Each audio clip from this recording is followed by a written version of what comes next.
ഇപ്പോൾ നമ്മൾ നിൽക്കുന്നത് ഒമാനിലെ ഇസ്കിക്കടുത്താണ്.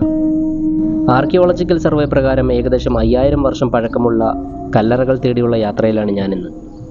കുറച്ച് മല കയറാനുണ്ട്. ഒറ്റയ്ക്കുള്ള യാത്രയാണ്. ഒരുപാട് നിഗൂഢതകൾ നിറഞ്ഞ ഈ ഒരു ടോംബിനെ കുറിച്ച് കാണാനും അറിയാനുമാണ് ഞാനിവിടെ എത്തിയത്. ഒരേ സമയം ഏകദേശം 30 പേരെയൊക്കെ മറവ് ചെയ്യാൻ പറ്റിയ കല്ലറകളാണിത്. തേനീച്ചക്കൂട് കണക്കെ ദൂരെ മലകളിൽ ഇത് കാണാൻ സാധിക്കും.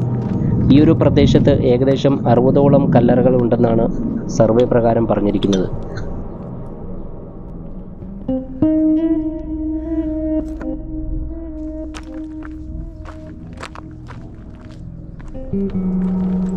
നേർത്ത ടൈൽപാളികൾ പോലുള്ള പാറക്കഷ്ണങ്ങൾ കൊണ്ടാണ് ഈ ഒരു ടോംബ് നിർമ്മിച്ചിരിക്കുന്നത്. ഒരാൾക്ക് ഞെരുങ്ങിയിറങ്ങാൻ കഴിയുന്ന രീതിയിലാണ് ഇതിൻ്റെ വാതിൽ രൂപകൽപ്പന ചെയ്തിരിക്കുന്നത്. ഈ ഒരു ശേഷിപ്പ് നിലനിർത്തുന്നതിന് വേണ്ടി ഗ്രില്ലുകൾ വെച്ച് മറച്ചു വച്ചിരിക്കുന്നത് കാണാൻ സാധിക്കും. ഒരുപാട് പാടുപെട്ട് ഞാനൊരു പൊളിഞ്ഞ ടോംബിൻ്റെ ഉള്ളിലേക്ക് കയറി. അപ്പോൾ ഇതിൻ്റെ ഡീറ്റെയിൽഡ് വീഡിയോ നമ്മുടെ യൂട്യൂബ് ചാനലിൽ അപ്ലോഡ് ചെയ്തിട്ടുണ്ട്. വീഡിയോ ഇഷ്ടപ്പെട്ട ഫോളോ ചെയ്യാൻ മറക്കല്ലേ.